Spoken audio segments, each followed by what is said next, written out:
Salut tout le monde, je m'appelle Irina et je suis étudiante en maîtrise en génie de l'environnement de l'École de technologie supérieure.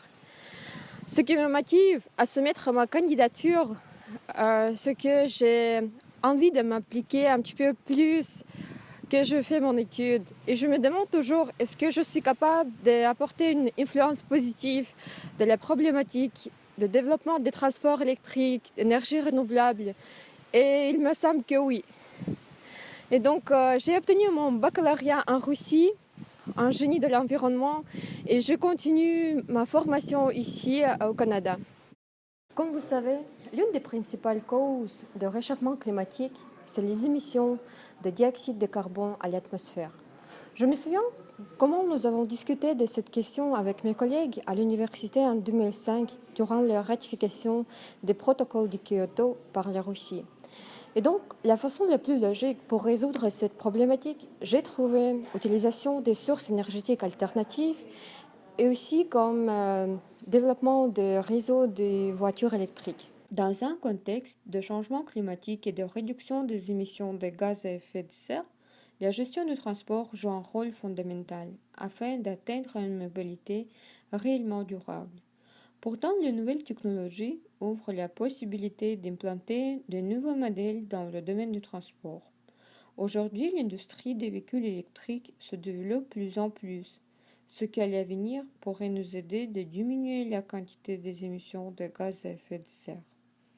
L'implantation des transports électriques dans les sociétés de transport du Québec demeure toujours un sujet d'actualité.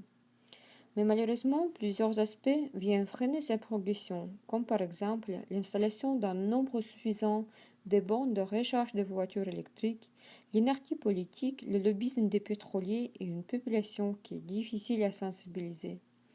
De plus, les fournisseurs d'électricité semblent faire prévaloir la vente des surplus électriques vers les États-Unis plutôt que de faire arriver à maturité un réseau de transport électrique ici au Québec. Il y a aussi un manque à gagner en ce qui trait aux études sur la question d'établissement des réseaux d'entraînement de charge des voitures électriques, car cela atténue l'intérêt de la population à utiliser les transports alternatifs.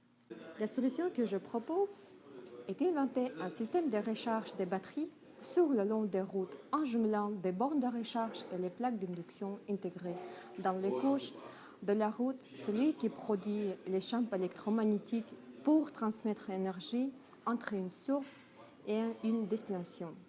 Ça veut dire qu'on va charger nos voitures sans un contact physique. Présentement, je développe un algorithme d'optimisation des réseaux de recharge de voitures électriques. Dans un monde où une catastrophe écologique millénaire frappe à la porte, le développement du transport électrique semble un objectif que nous devrions tous mettre en priorité. Il est inévitable et nous devons agir ici et maintenant.